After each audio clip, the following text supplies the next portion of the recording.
오늘도 하나님께서 저와 여러분이 주는 말씀은 욥기 8장 1절야의 말씀을 통하여 빌닷의 충고와 욥의 답변을 보라 하시는 말씀의 제목으로 하나님의 말씀이 선포될 때 하나님의 목적, 계획, 뜻이 잘 전해져서 그 말씀에 순종할 때 주시는 참복을 마음껏 누리시는 저와 여러분 되기를 주의 이름으로 축원합니다. 친구들이 욥을 지켜보고 있다가 욥이 자기 생일을 저주하는 욥기서 3장에 있는 이야기를 하나님께 토로할 때 그 이야기를 듣고 있던 친구들, 지난 시간에 엘리바스 그리고 또 빌닷, 다음에 준비되어 있는 사람이 소발입니다. 이 세 사람이 세 번에 걸쳐서 한 번은 충고, 한 번은 변론, 한 번은 송사, 이제 이렇게 자기들이 한 번 이야기하면은 그때마다 욥이 답변을 하거든요. 욥의 답변이 다 맞거든. 또 들어보면은 이게 자기들이 하는 이야기, 자기들이 보는 관점 이런 것들로 권면을 하고 있으니 욥이 처해져 있는 형편을 다 이해가 안 된 상태에서 자기들과 하나님의 관계를 설명하니까 욥과 하나님의 관계가 도저히 이해가 안 되는 겁니다. 그래서 우리가 어려움에 처해 있는 사람들을 찾아갔을 때 너무 거기다가 권면하고 이를 끼다 하고 아니 땡굴떡에 연기 나겠나 회개하라 하고 이런 말들을 아주 심히 조심해야 됩니다. 함부로 그렇게 이야기하면 반드시 상처를 받게 되어 있거든요. 어려워진 사람한테는 내가 실질적으로 그 어려움을 해결해 줄 수 없단 말이죠. 없으니 그리고 또 믿는 사람들은 어려움이 왔을 때 그 어려움이 사람의 눈에 보이기는 그렇겠다 싶어도 하나님과의 특별한 관계가 있을 겁니다. 그러니까 하나님과의 관계를 스스로 풀어놔야 되지 누가 도와준다고 풀려지고 그런 건 없잖아요. 여기서 두 번째 이제 빌닷이 충고를 했는데 그게 오늘 본문의 말씀으로 읽었습니다. 그러면서 이야기하는 게 2절에 내가 어느 때까지 이런 말을 하겠습니까? 이런 말 무슨 말? 3장에 했던 말. 그리고 난 뒤에 엘리바스가 이야기하니까 6장, 7장에 있는 이야기로 답변을 했거든요. 그럼 너희는 잘 아는구나 하면서 답변을 한다고. 3절에도 하나님이 어찌 정의를 굳게 하겠으며 전능하신 이가 어찌 공의를 굳게 하겠는가. 이거는 이제 빌닷의 생각이 이렇다는 거예요. 하나님 틀림없으신 분인데 너는 왜 그렇게 하나님 앞에 안 태어났으면 좋겠다 하고 뭐 이상한 소리 하노. 내 자녀들이 죽게 죄를 지었으므로 그래 네가 죄가 없으면 네 자녀들에게 죄 있을 거 아니냐. 그런데 앞에 뭐라 했습니까? 1장에서 욥이 당대의 의인인데 잔치를 하고 난 뒤에도 자녀들을 위하여 혹 치중 은사로 말로나 마음으로 실수한 게 있을까 싶어서 하나님께 번제를 드릴 정도로 철저했다는 겁니다. 그러면 이것도 안 맞죠, 지금. 4절에 내 자녀들이 주께 죄를 지었으므로 주께서 그들을 그 죄에 버려두었나니 내가 만일 하나님을 찾으며 전능하신 이에게 간구하고 청결하고 정직하면 이게 찾고 간구하고 청결하고 정직한 것 이거 일반 사람들에게는 다 통하는 것 맞습니다. 우리가 어려운 일이 생겼을 때 오늘 빌닷이 욥에게 충고하는 이야기는 욥에게는 이게 해당이 안 돼요. 해당이 안 되는데 우리 같은 사람에게는 다 해당이 됩니다. 힘들고 어려운 일이 생겼다 하거든. 만일 하나님을 찾고 전능하신 이에게 간구하고 그리고 자신을 청결하게 하고 그리고 또 정직하게 살면 반드시 하나님께서 회복시켜 주신다는 것을 기억하시면 되겠습니다. 반드시 너를 돌아보시고 내 의로운 처소를 평안하게 하실 것이라. 샬롬으로 인도하신다. 그러니 지금은 네가 미약하지만 나중에 되면은 창대하게 된다. 라는 이야기인데 이거는 이제 빌닷이 욥을 위로한다고 충고한다고 하는 말 중에 한마디가 이제 이 말인데 이게 이제 사람이 구미에 맞으니까 이런 것들을 개업하는 기독교인들에게 글을 써서 선물하는 그런 글도 많죠. 성경을 잘못 보면 이제 그렇게 보는 겁니다. 여기에서 내 시작은 미약하여서는 내 나중은 심히 창대하리라 하는 요절이 있지만 하나님 말씀이 아니죠. 욥을 좋은 말로 하나님을 빙자해서 충고하는 가운데 빌닷이 했던 말이다. 이렇게 되면 이제 성경 속에 들어있는 말이지만 이 말씀을 우리가 인용해서 듣기가 좀 뭐하다 그죠? 이게 성경 속의 요절을 잘못 인용하면 이런 사고가 생긴다. 그러면서 빌닷이 8절부터 22절까지 쭉 내려가면서 이런 일이 니한테만 생기는 게 아니고 옛날 선진들부터 생겼던 일 아이가 하면서 8, 9, 10절 안에 이야기를 이렇게 합니다. 옛시대 교훈을 한번 들어봐라. 옛날에도 이런 데 있었다 하더라. 청컨대 너는 옛시대의 사람에게 물으며 조상들이 터득한 일을 좀 배워라. 갈로 열고 우리는 어제부터 있었을 뿐말이야. 그러니까 우리가 사는 게 인생이 조금 살고 있는데 우리는 아는 것이 없으며 세상에 있는 날이 그림자같이 빨리 안 가더나 그들이 내게 가르쳐 이르지 아니하겠느냐 하며 옛적의 사람들의 교훈이 있다. 그 마음에 나오는 말을 하지 아니하겠느냐. 그러면 이제 옛날에 어른들이 이런저런 말을 했던 것을 자기 기억에 종합해서 욥을 지금 위로하려는 겁니다. 11절 충고해 주는 거죠. 왕골이 진풀 아닌 데서 크게 자라겠으며 갈대가 물 없는 데서 크게 자라겠느냐. 캐묻는 거잖아요. 니네 옛날 어른들 말 안 들어봤나? 어른들 했던 말 기억 안 나나? 이런 것은 새순이 돋아 아직 뜯을 때가 되기 전에 다른 풀보다 일찍 마르게 되는데 하나님을 잊어버리는 자의 길은 다 이와 같고 욥은 들어보면 황당하죠. 자기 열심히 살았고 하나님 앞에 할 일을 다 했던 것 같은데 물론 부족한 게 있었다 생각은 하겠지만 빌닷이 봤을 때는 이렇다는 겁니다. 그러니까 빌닷 믿음의 수준에서 이야기하는 거죠. 겉면을. 그래서 하나님을 잊어버리는 자의 길은 다 요 모양이 된다 하는 게 니처럼 그래야 된다 이런 말입니다. 그가 믿는 것이 끊어지고 그의 의지하는 것이 거미줄 같은 자 그 집을 의지할지라도 집이 서지 못하고 다시 말하면 지금 같으면 은행에 통장에 돈 그래도 잘 키웠다고 생각하는 자식을 믿고 산다 하고 뭐 이래 하는 거 있잖아요. 그 천국 가는 길은 각인의 믿음으로 천국 간다 하잖아. 그래 하나님과 대하는 것을 범위를 넓혀갖고 어부지리하게 이렇게 하면 안 된다. 가능하면 좀 각을 세우는 게 좋다.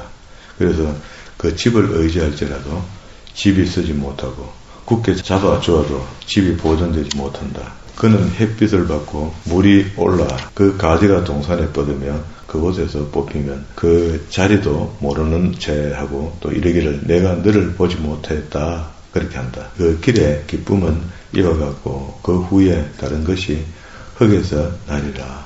20절 하나님은 순전한 사람을 버리지 아니하시고 악한 자를 붙들어 주지 아니하시므로 웃음을 내 입에 즐거운 소리를 내 입술에 채우리니 너를 미워하는 자는 부끄러움을 당할 것이라. 악인의 장막은 없어진다 하는데 그럼 결국 이야기하는 게 하나님을 잃어버린 자는 이런 꼴이 된다라고 이야기하는데 그건 누구 보고 이야기하는 겁니까?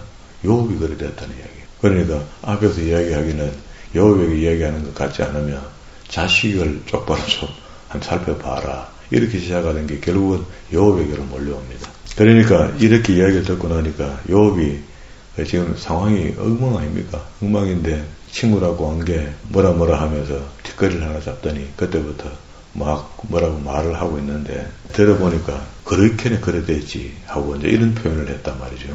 그러니까 욥이 대답하여 이르되 9장 1절입니다. 진실로 내가 이 일을 그런 줄을 알거니와 인생이 어찌 하나님 앞에 의롭겠는가. 그래 네 말 맞다. 다 맞는 말이다. 맞는 말인데 근데 욥이 말은 안 하지만 내한테는 그게 별개다. 나는 지금 그렇지 않다. 이 표현을 좀 하고 싶은데 할 수 없죠. 하면 또 난리 나니까. 사람이 하나님께 변론하기를 좋아할지라도 첫마디에 한마디도 대답하지 못한다. 그는 4절에 그는 마음이 지혜로우시고 힘이 강하시니 그를 거슬려 스스로 완악하게 행하고도 형통할 자가 누가 있겠노. 나도 안다. 그러면서 5절과 10절에는요. 예를 하나 들어가 이야기합니다. 친구들한테. 그러면 이제 여기 지금 빌닷에게만 하는 것이 아니고 엘리후드, 빌닷 세 사람 그리고 뒤에 보니까 엘리후도 있으니까 네 사람에게 예를 들어서 자기가 하고 싶은 말을 설명하는데요. 그가 진노하심으로 산을 무너뜨리시며 옮기실 자리도 산이 깨닫지 못한다. 그렇죠. 산이 더 알겠나. 그가 땅을 그 자리에서 옮기시니 그 기둥이 흔들리는도다. 그가 해를 명령하여 뜨지 못하게 하시며 별들을 가두시는도다. 야, 이런 일이 가능하나. 지금 우리가 알고 있는 과학적으로 자연계를 보면은 이게 불가능할 것 같은데 하나님 하신다는 거는. 그러니까 태양아 멈춰라, 달아 멈춰라. 이렇게 여호수아가 전쟁할 때 이야기를 했잖아요. 그러니까 그 실질적으로 멈춰졌다 하거든 또. 나사에서 전체를 계산해 보니까 하루가 그리 빈다 하잖아요. 그가 홀로 하늘을 펴시며 바다 물결을 밟으시며 북두성과 삼성과 묘성과 남방의 멸치를 만들었으며 측량할 수 없는 큰 일을 셀 수 없는 기이한 일들을 행했단다. 그런 분이 하나님과 나 안다 하는데 지금 예를 들어서 5절부터 10절까지 욥이 예를 잡아서 친구들에게 이야기할 때 하나님을 아는 깊이가 이 사람들이 믿음하고 좀 다르죠. 설명하기 시작하니까 다르죠. 그러니까 나중에 끝에 가면은요, 38장이나 저 뒤에 넘어가면 이렇게 해요. 너희가 나를 얼마나 아노? 이렇게 해요. 하나님의 천지 창조를 다시 설명해 줍니다. 그러나 우리는 하나님의 천지 창조가 창세기 앞자락에만 7일 동안 창조하신 거 그거 보고 이야기하지만 실질적으로 사람이 이해할 만한 단어로 설명한 것은 여기 욥기서에 하나님께서 다시 한번 설명해 주거든요. 다시 이야기를 해줬습니다. 상세 설명이야. 천지를 창조했는데 그게 만물을 창조했죠. 그 만물을 창조한 것 중에 사람들이 궁금해하는 것들을 상세하게 기록을 욥기서에 남겨놨거든요. 나중에 뒤에 보면 저게 보입니다. 그러면 이제 이 애정을 건너서 애정이 시작되기 전이 4절 끝이니까 형통할 자가 누가 있는가 나도 안다 하고 11절로 넘어가면요. 그가 내 앞으로 지나가시나 내가 보지 못하며 그가 내 앞으로 움직이시나 내가 깨닫지 못한다. 우리가 믿음이 아무리 하늘같이 높더라도 그 하늘같이 높다는 거 교만한 거죠. 자네가 믿음이 있나? 이렇게 이야기하면 예 죄송합니다. 제 믿음이 부족하죠. 이렇게 이야기하는 게 그게 믿음 좋은 사람이 하는 겸손의 이야기잖아. 그런데 우리는 겸손치도 못하니까 믿음이 있다가 내가 좀 믿음 좀 있지 그래. 와. 근데 이렇게 나오는 거라. 그러니까 욥이 지금 이야기하는 거 보세요. 그가 내 앞으로 지나가시나 내가 보지 못하며 내가 내 앞으로 움직이나 내가 깨닫지 못한다 하는데 깨닫고 보고 했겠죠. 그 정도 믿음은 욥이 되잖아요. 늦게 됐겠죠. 표현을 이래 했습니다. 우리도 이제 누가 물으면은 모르죠. 잘 모릅니다. 배우고 있습니다. 이렇게 이야기하는 게 정석이죠. 저도 한때는 성경 안다고 떠들고 돌아다니면서 많이 아는 것처럼 이야기하는데 아니다. 내려놔야 된다. 하나님이 빼앗으시면 누가 막을 수 있으며 누가 도와줄 사람이 있습니까? 하나님이 우리의 것을 건드리면은 허락하면은 물론 하나님 직접 건드리시는 건 아니지만 허락해서 사탄이 하는 일이지만 무엇을 하시나이까 하고 누가 물을 수 있겠나. 13절 하나님이 진노를 돌이키지 아니하시니 라합을 돕는 자들이 그 밑에서 굴복하겠거든. 하물며 내가 감히 대답하겠으며 그 앞에서 무슨 말을 택하랴. 가령 내가 의로울지라도 대답하지 못하겠고 나를 심판하실 그에게 그냥 기도할 뿐이다. 가령할 때 예를 들어서 이야기한다 이 말이죠. 또 가령 16절에 내가 그를 부르므로 그가 내게 대답했을지라도 내 음성을 들으셨다고 내가 믿지 아니하리라. 이거 모른다. 하나님이 어떨 때는 들으시고도 아무 반응이 없을 때도 있고 들으시고 적극 반응하실 때도 있죠. 그가 폭풍으로 나를 치시고 까닭 없이 내 상처를 깊이 하시며 나를 숨쉬지 못하게 하시며 괴로움을 내게 지우시시는구나. 힘으로 말하면 그가 강하시고 심판으로 말하면 누가 그를 소환하겠느냐. 소환장을 보내서 재판받으라 할 사람이 어디 있노. 제일 큰 재판장인데 이게 마지막에 우리 힘보자 재판에 나가면은 하나님이 빛으로 그 자리에 계실 건데 가령 20절입니다. 내가 의로울지라도 내 입이 나를 정죄하리니 또 가령 내가 온전할지라도 나를 정죄하겠다. 그러니까 이런 마음이 필요한 겁니다. 우리 하나님에 대해서 내가 죄 없는데 나한테 와 갑니까? 이런 거는 진짜 맞지 않는 소리다. 하나님 눈으로 보면은 다 죄인이다. 그런 말이죠. 나는 온전하다마는 내가 나를 돌아보지 아니하고 내 생명을 천히 여기는구나. 22절 일이 다 같을 것이라. 그러므로 나는 말하기를 하나님이 온전한 자나 악한 자나 멸망시킨다 하나니 갑자기 재난이 닥쳐 죽을지라도 무죄한 자의 절망도 그가 비웃으시리라. 세상이 악인의 손에 넘어갔고 재판관의 얼굴도 가려졌으니 그렇게 되게 한 이가 그가 아니면 누구냐. 세상의 사람들이 우리를 판결하고 잘했다 뭐했다 하고 그럴 수가 없다. 그게 만약에 했다면 하나님이 하신 거다. 그리고 이제 25절부터 35절까지는요 이런 이야기를 쭉 해내려오면서 욥이 빌닷이 충고라고 했던 그 이야기에 대해서 답변을 하다가 이만큼 답변을 했죠. 하다가 세상이 얼마나 빨리 지나가는 줄 알아. 니는 뭐 지금 잘 먹고 잘 살고 내한테 고면한다고 충고하고 한마디 하고 있으니까 영원토록 살 것 같나. 인생이 그런 게 아니야 하면서 결국 우리의 인생에 나오는 고난 이런 것들은 다 끝이 있는 거야 하는 이런 표현을 합니다. 나의 날이 경주자보다 빨리 사라져 버리니 복을 볼 수가 없구나. 이게 내 인생이 짧으면 70, 길면은 80이라고 이야기했는데 순식간에 지나가서 내가 복 받고 사는 날은 잊어버리는 것처럼 기억도 안 난다. 뭐 이런 표현입니다.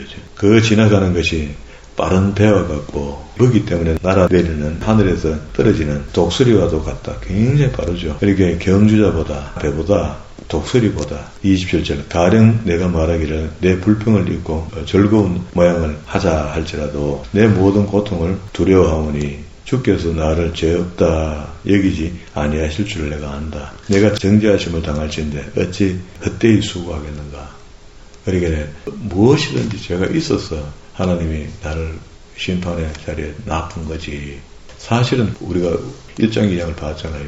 그것도 죄가 없잖아요. 당대의 의인이라 했잖아. 하나님이 칭찬했던 사람인데. 무단히 사단이 시험해서 그런 일이 벌어진다는 거라.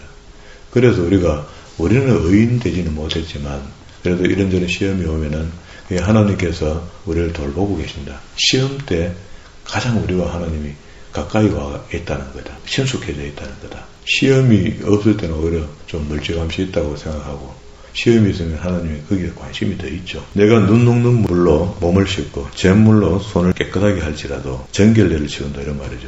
주께서 나를 개천에 빠지게 내 옷이라도 나를 싫어하리라. 하나님은 나처럼 사람이 아니신즉 내가 그에게 대답할 수 없으며 함께 들어가서 재판할 수도 없고 우리 사이에 손을 얹어 판결할 자도 없구나. 이런 신앙적인 상태를 딱 두고 우리가 시험이 딱 오면은 그 누구도 그 사이에 들어와서 판결할 수 없다. 주께서 그의 막대기를 내게서 떠나게 하시고 그의 위험이 나를 두렵게 하지 아니하시기를 원한다. 그리하시면 내가 두려움이 없이 말하리라. 나는 본래 그렇게 할 수 있는 자가 아닌데 그래도 혹 하나님께서 내가 하나님께 따지고 하다가 하나님이 나한테 책망하실 건데 그 책망 안 하신다고 하면 내가 한번 이야기해 볼 마음은 있다. 뭐 이런 표현이겠죠. 10장 1절로 넘어왔습니다. 그러니까 욥이 이제 한 문장을 쭉 이렇게 정리해 보면 그렇습니다.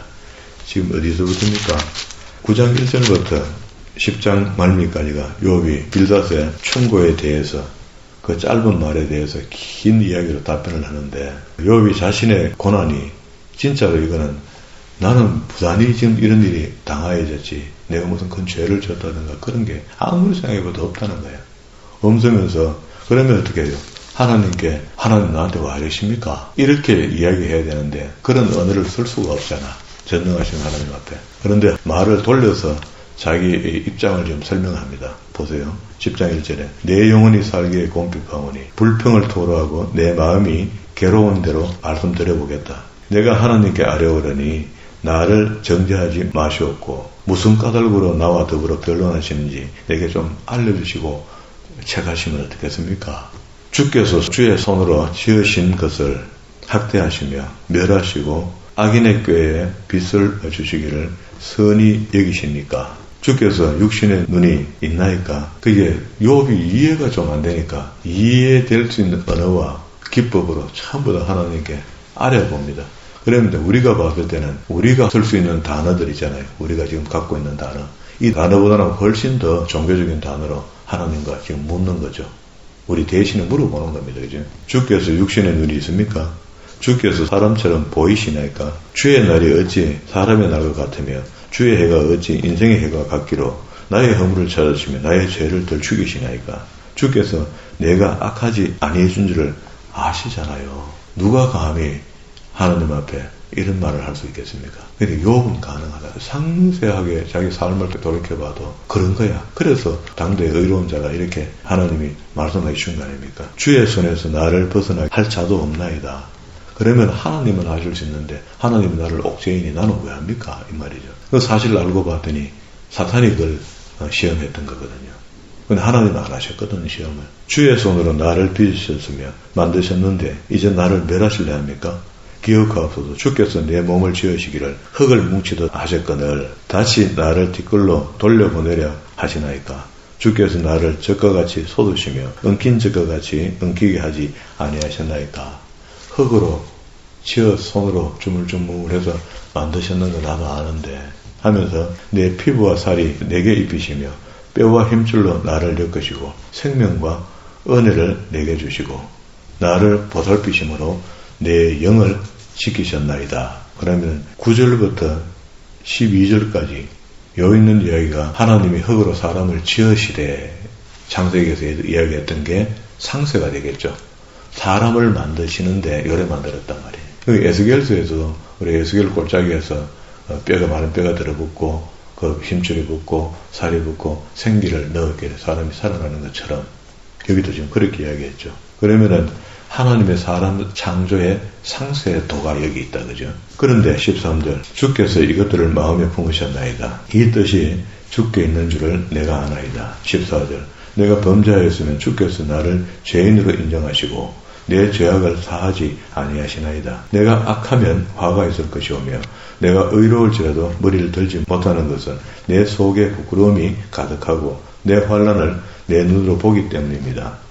내가 머리를 높이 들면 주께서 젊은 사자처럼 나를 사냥하시며 내가 머리를 높이 든다는 것은 교만한 어깨, 교만한 목 이런 게 있죠. 신약에서 그렇게 표현하죠. 그렇게 하면 하나님이 사냥하는 자처럼 활을 딱 준비하고 있다가 쏘겠다는 거예요. 놀라움을 다시 나타내시나이다. 17절 주께서 자주 증거하는 자를 바꾸어 나를 치시며 나를 향하여 진노를 더하시니 증거하는 자 하면 사람들을 보내서 깨닫게 도와주는 그런 일들을 이야기하는 겁니다. 군대가 번갈아 치는 것 같으시나이다. 그게 사람의 말이 가시처럼 온다. 내한테. 주께서 나를 태에서 나오게 하셨으면 어찌함이니까 왜 이 땅에 나오게 하셔서 잘 살게도 하셨고 갑자기 또 무너져서 완전 지금 엉망진창이 되도록 이렇게 하시는 것에 대해서 자기가 이해가 지금 안 된다. 그리고 20절로 내려봤습니다. 내 날은 적지 아니하나이까 그런즉 그치시고 나를 버려두사 잠시나마 평안하게 하시되 내가 돌아오지 못할 땅 곧 어둡고 죽음에 거느진 땅으로 가기 전에 잠시라도 좀 쉬게 하시면 어떻겠습니까? 절절하다 그죠? 절절하면서 자기의 감정이 좀 묻어있긴 있다. 하나님 나한테 와 이러시는데요 하는 그런 표현들이 묻어있는데 언어를 다시 달리 쓴 거죠. 우리와 같은 언어를 안 쓴다는 거예요. 우리는 너무 방자하죠. 조금만 억누르면 하나님 나한테 와 이렇게 합니까? 내 기도를 왜 안 들어주십니까? 땅은 어두워 흑암 같고 죽음에 그늘이져서 아무 구별이 없고 광명도 흑암 같으니이다 하고 욥의 이야기가 마칩니다.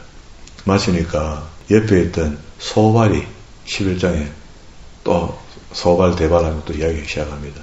그러면은 이제 지금 벌써 욥은 지쳐있는 상태에서 친구들이 와서 위로해 준답시고 하는 말에 다시 언어로 만들어가 그걸 반박하고 이야기해야 되고 답변을 해줘야 되니까 얼마나 힘들겠습니까? 힘든 중에 더 힘들게 만드는 것이 위로자들이 와서 날 더 힘들게 만들고 있다. 이게 이제 우리 눈에 보인다. 그죠? 그래서 우리는 욥의 믿음을 다 알 수는 없죠. 책 전체를 우리가 보고 있으니까 욥의 믿음은 이만한데 그 친구들의 믿음도 꽤 좋은 분들인데 와서 권고하고 하는 걸 보니 좀 미천하다. 자, 그렇다고 본다면 오늘 우리가 살아가는 동안에 하나님과 욥과의 믿음의 사이를 볼 수 있잖아요. 그러면은 나와 하나님과의 관계 속에 내 믿음은 하나님이 어느 정도 인정하고 계시는가. 욥의 근처도 못 가죠. 그렇지만 하나님께서는 우리를 불쌍히 여기시고 긍휼히 여기셔서 하나님과 우리의 관계를 이렇게 만들어 이끌어 가시거든 지금도. 그러면 내가 얼마나 하나님을 알고 있는가 여기에 이제 초점을 한번 옮겨봅시다. 우리는 교회를 10년 다니고 20년 다니고 30년 다녔다는 게 이게 우리 벼슬처럼 자랑이 되고 노숙한 교인으로 노숙한 성도로 교회에 앉아있긴 하지만 내가 얼마나 하나님을 알고 있는가. 똑같은 경험을 성장 없는 경험을 계속 하고 있지는 않는가. 그게 믿음이 1부터 10까지 있다면 1에 머무르면서 계속 하나님 안다 하고 있지는 않는가. 여기 오늘 소발처럼 욥의 친구들이 좋은 말 한다고 하는 그 말이 욥의 신앙 상태에서 받을 때는 미천하거든요. 내용을 들어보면 그렇거든요. 우리가 마치 그렇지 않는가. 하나님을 많이 안다고 한다. 연조만 10년, 20년 믿었다고 해서 하나님을 많이 알고 있는 것처럼 우리가 그렇게 믿고 있지는 않는가. 만약에 그렇게 믿는다면 큰일 난 겁니다. 큰일 난 거. 그게 10이라는 믿음의 성장이 경주가 있는데 바울의 표현으로 보면 이 경주가 있는데 1에 머물고 있어봐요. 스타트 하자마자 한 서너 걸음 가다 서서 오왕장하고 있어봐요. 앞으로 경주하는 자가 스타트 했으면은 끝날 때까지 달려가는 것이 경주자의 의무인데 우리 경주자가 되었는데도 불구하고 1이나 2에 머물고 있다든가, 조금 더 가면 3에 머물고 있다든가. 자, 이런 상태에 있다면은 진짜 불쌍한 거 아닙니까? 그러면 내가 얼마나 하나님을 아는 것이, 그 다음에 1에서 10까지 가는 길에 하나님을 알고 가는 거다라고 결론을 내려놓고, 그러면 하나님을 어떻게 배워야 되나? 그거 딴 거 없습니다. 성경입니다. 성경을 우리가 구원받을 때 우리 속에 진리의 빛이 임하였는데, 그 빛이 보혜사라 했잖아요. 그 보혜사가 하시는 일이 우리가 성경을 들고 배우려고 하기만 하면은 성경의 말씀을 알게도 해주고 또 성경의 말씀을 지키게도 도와준다는 거라. 이렇게 배우는 것까지 됐는데 그게 행함까지 따라가는 행함이 있는 믿음, 율법을 지킬 수 있도록도, 율법은 도덕적이잖아요. 그 율법을 지킬 수 있도록 도와주시는 분이 성령님이라면 그 성령님의 말씀을 깨닫게 하는 것도 받아들여야 되고, 그래서 하나님을 더 많이 알게 되고, 그리고 또 그 성령님이 행하게 도와주시는 그 행함도 우리가 이행해야 되는 거죠. 그래서 야고보가 행함이 없는 믿음은 죽은 믿음이다, 이렇게 이야기한 겁니다. 야고보의 이야기를 다시 이야기하면 우리 1이나 2 정도에 머물고 있다는 거라. 전진이 없다는 겁니다. 경기하는 자가 그 자기 필드에 올라가서 뛰긴 시작했는데 1 정도에서 머물고 2 정도에서 머물고 있는 것처럼 달려가고 있어 봐요. 평생을 달려도 10까지 올라갈 수 없는, 그렇게 마지막 끊기는 지점까지 갈 수가 없는 거라. 그러면 조금 더 하나님을 깊이 알 필요가 있죠. 그리고 다시 하나님을 조금 더 바르게 알 필요가 있는 겁니다. 이게 하나님을 바르게 깊이, 그래도 하나님의 뜻이 나를 통하여 어떤 부분은 이렇게 나타나고 어떤 부분은 이렇게 나타나네 하고 알고 믿어가는 것, 이게 우리의 믿음의 성장을 이야기하는 겁니다. 어쨌든 오늘 욥이 친구의 충고에 대해서, 친구의 충고는 1절부터 예를 들어서 22절까지밖에 안 되는데 욥의 답변은 9장 1절부터 10장 말미까지 길게 답변을 했습니다. 그러니까 이제 1차 여러 사람이 와서 있었지만 첫 번째 이야기했던 엘리바스, 그리고 또 그 다음에 두 번째 이야기했던 빌닷의 충고에 대해서 욥이 길게 답변을 이렇게 마쳤습니다. 그런데 이 결과는 보니까 하나님과 대화하고 싶은 마음이 더 커져가는 것 같아요. 사람하고 대화해봤자 아무 남는 것도 없다. 우리도 그런 마음이 좀 주어졌으면 좋겠다. 무슨 일이 생겼을 때 사람하고 문제를 해결하는 것도 중요하지만 하나님과 나와 관계에 대해서 좀 정리해보는 게 좋습니다. 내가 하나님을 얼마나 알고 있는가, 여기에 초점을 맞추면 참 좋을 것 같습니다. 그래서 하나님이 원하시는 삶을 성령의 도우심을 통하여 살아 드려서 그것이 옳다 인정을 받는 그런 믿음의 사람이 다 되기를 주의 이름으로